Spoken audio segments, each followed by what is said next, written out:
Musim kemarau terus menguat hingga beberapa bulan ke depan. Ia mengakibatkan kebakaran di sejumlah wilayah. Kali ini kawasan Taman Nasional Gunung Bromo terbakar. Lalu sejauh mana penanganannya dan antisipasi kejadian serupa di waktu mendatang? Kita akan tanyakan langsung dengan Wakil Gubernur Jawa Timur Emil Elestianto Dardak. Selamat malam, Mas Emil. Selamat malam. Mas Emil, sebelum saya ke update penanganan juga titik api, sebenarnya apa penyebab dari kebakaran di kawasan Bromo ini? Apakah sudah diketahui? Sampai saat ini persisnya itu kami memang masih melakukan fokus kita masih pada pemadaman. Tetapi kita tidak memungkiri bahwa memang ada kemungkinan faktor kelalaian dan faktor manusia di dalamnya yang menjadi awal dari munculnya api tersebut. Namun demikian sekali lagi fokus kita saat ini adalah pada pemadaman. Sebagaimana diketahui ada di puncak P30 yang menjadi fokus dari upaya untuk memadamkan areal atau perimeter awal dari kebakaran hutan di Bromo, yaitu 520 hektar. Ini puncak P30 sudah dapat dikatakan padam per hari ini. Tetapi ternyata memang ada titik baru yang berlokasi terpisah dari lokasi awal, yaitu di penanjakan dari Lembah Diklik. Nah, di sana itulah yang kemudian kita tidak bisa memastikan apakah memang berasal dari insiden lain yang melibatkan tindakan manusia, atau dengan adanya angin bisa membawa apakah itu daun, apakah itu material tertentu yang bisa kemudian ikut terbawa angin dan ternyata bisa menyebarkan api ke titik yang tidak berlokasi langsung bersebelahan gitu, tapi terbawa oleh angin. Nah, inilah yang kemudian menyebabkan banyak sekali potensi faktor yang menjadi awal dari kebakaran. Tapi sekali lagi, maka dari itu kesiagaan menjadi penting, karena terlalu besar dan terlalu beragam variabel yang bisa memicu di saat musim kemarau seperti ini. Ini memang sebagaimana saya sampaikan juga, ini juga terjadi di seluruh Indonesia, di banyak titik. Tadi kami rakor dengan Menko Polkam, ini terjadi meskipun penyebabnya beragam. Apabila mungkin katanya ada kaitan dengan pembukaan lahan perkebunan di luar Pulau Jawa, sedangkan di Jawa Timur sendiri ada kejadian di Blitar, tadi saya ke Trenggalek, ada juga di Trenggalek meskipun skalanya kecil dan relatif langsung padam tidak beberapa lama setelah api terjadi. Oke, Mas Emil, kalau di Jawa Timur sendiri ada berapa titik atau berapa wilayah yang sejauh ini terdata ini memang ada kebakaran hutan ataupun lahan begitu? Ya, kami mendata salah satunya ada di tadi Blitar, Trenggalek, kemudian juga ada di daerah Madiun.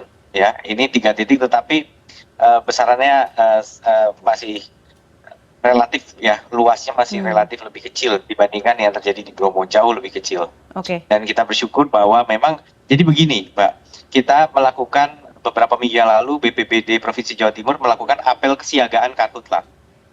Jadi setiap BPBD di seluruh kabupaten kota di Jawa Timur, terutama di daerah yang memiliki kawasan hutan yang secara historis dan juga berdasarkan kondisi memiliki peluang karhutla, itu melakukan apel siaga. Jadi peralatan, personil itu memang sudah mempersiapkan diri untuk menghadapi kebakaran hutan. Pertanyaannya, kenapa kemudian di Bromo meluas? Nah, memang setiap daerah memiliki tantangannya sendiri. Kondisi anginnya, kondisi vegetasinya, ini juga mempengaruhi, karena sebenarnya yang dominan terbakar di Bromo ini adalah semak belukar. Gitu. Ada memang beberapa cemara, tetapi mayoritas adalah semak belukar. Oke, baik. Saya mau fokus lagi ke insiden yang di Bromo begitu ya, Mas. Ini artinya titik P30 ini sudah padam, tapi muncul titik baru di Dingklik. Sejauh ini bagaimana penanganannya? Kalau lihat di visual kan memang sudah ada petugas dari jalur darat begitu ya. Apakah juga dibantu dengan helikopter atau waterbombing begitu seperti di beberapa wilayah lainnya di Pulau Jawa? Kalau di titik-titik selain di Bromo memang tidak, kita jadi selektif karena unit-unit damkar, kemudian tenaga personel manual itu semua sudah disiagakan untuk melakukan penanganan. Banyak wilayah di Jawa Timur ini juga adalah wilayah yang di bawah pengelolaan perhutani. Nah, perhutani ini kemudian juga telah memiliki sistem bersama dengan polisi hutan, ya, untuk kemudian mereka, polisi hutan ini beda dengan Polri ya. Ini ada satuan di dalam sistem perhutani sendiri. Yang kemudian mereka juga bisa melakukan tindakan-tindakan secara responsif terhadap kemunculan titik api. Jadi di hutan-hutan tertentu itu memang banyak warga yang juga menggantungkan hidupnya di kawasan hutan, sehingga mereka secara rutin berada di kawasan hutan dan lebih cepat mendeteksi. Yang terjadi di Bromo sebenarnya di 2 hari awal situasi relatif terkendali. Namun kemudian memang ada satu kondisi di wilayah titik awal kebakaran hutan yang kemudian setelah sudah mulai terkendali dan kondusif di 2 hari pertama, ini tiba-tiba mengalami peningkatan yang masif secara sangat cepat dan sangat luas jangkauannya. Oke. Berarti sekarang ini pemadaman masih terus dilakukan atau upaya hariannya seperti Masih. apa, Mas Emil? Jadi hari ini ada 2 unit helikopter PKDAP, satu lagi PKDAN, yang kemudian mereka yang PKDAP ini memiliki kapasitas satu kali ambil air itu 1.000 liter. Dia bergerak 4 kali, 4 sorti, satu sorti 4 trip. Jadi dia sudah melakukan 4 kali waterbombing. Kemudian satu lagi PKDBN atau DBM ya tadi, itu yang lebih besar, mungkin kategori Super Puma helikopternya, dia kapasitasnya bisa 4.000 liter. Jadi dia mengambil air dari danau atau namanya Ranu Regulo. Ini sudah 5 rit, jadi total 20.000 liter. Namun pada kisaran pukul 2, karena kabut, bukan asap dari kebakaran, tapi karena kabut, mereka harus kembali ke Malang. Dan besok kabar baiknya, salah satunya helikopter yang sempat dalam maintenance hari ini, dijadwalkan besok bisa kembali dimobilisasi, sehingga 3 helikopter waterbombing bisa berjalan. Oke, berarti kalau bicara soal tantangan begitu ya Mas Emil, sebenarnya secara fasilitas begitu ya, helikopter ataupun petugas begitu tuh sudah mumpuni, tetapi mungkin kendalanya tadi beberapa yang tadi Mas Emil sebutkan adalah soal cuaca begitu ya? Jadi helikopter tidak bisa beroperasi di malam hari. Sedangkan di malam hari ini kita juga harus terus memukul mundur api ya. Api harus dipukul mundur. Nah, maka dari itu petugas di malam hari kita tahu tetap bekerja. Mereka tetap melakukan upaya penanganan secara manual tadi dengan menggunakan gebyok, dan ada unit-unit damkar. Total ada ini dikoordinasi oleh BPBD Provinsi Jawa Timur dengan BPBD Kabupaten di sekitar dan dukungan dari beberapa BPBD Kabupaten kota lainnya. Dan ada 2 unit damkar dari TNBTS. Oke. Baik, terakhir Mas Emil tadi Anda menyampaikan ini soal polisi hutan begitu ya. Ini kan tentunya ada rapat koordinasi tadi yang disampaikan juga oleh Menko Polhukam, kemudian dari jauh-jauh hari seperti yang Anda sampaikan BPBD juga sudah melakukan koordinasi.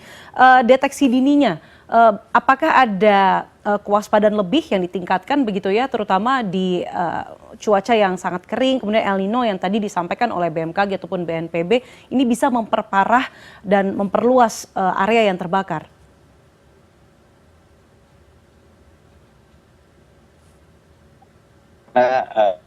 Personil ini banyak yang kemudian juga bersiaga di kawasan hutan. Mereka beraktivitas di kawasan hutan, mereka menggantungkan pencariannya di kawasan hutan dan terkoordinir dengan baik. Tadi ada perhutani, kalau di Taman Nasional BTS ini adalah pihak dari Balai Taman Nasional tersebut.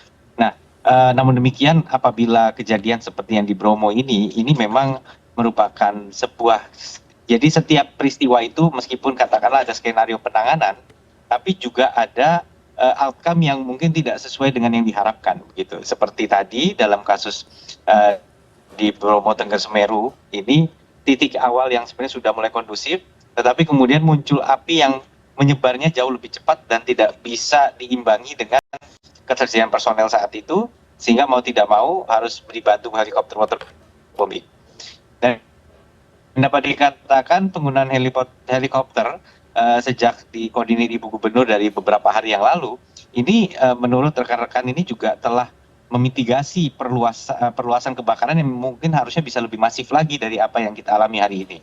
Begitu. Jadi sekarang P30 sudah terkendali, fokus ke Dingklik juga sudah mulai tren lainnya turun tingkat penyebarannya. dan penanjakan juga sama. Nah, kita tentu tetap katakanlah ini sudah dalam kondisi yang baik, kita tetap siaga. Artinya unit damkarnya, kemudian personilnya, alat-alat gebyok, dan yang tidak kalah penting, alat pelindung diri bagi para petugas. Karena mereka akan berhadapan dengan asap. Asap ini juga ada yang tebal, jangan sampai mereka menghirup gas yang berbahaya dari asap tersebut. Baik, kita harapkan titik-titik api tidak muncul kembali begitu ya, termasuk di Dingklik ini juga bisa pemadamannya bisa berjalan dengan lancar esok hari. Dan tentu kita doakan kesehatan untuk para petugas dan juga relawan yang berjibaku dengan api. Terima kasih Wakil Gubernur Jawa Timur Emil Elistianto Dardak hari ini di CNN Indonesia Prime News. Selamat malam Mas Emil.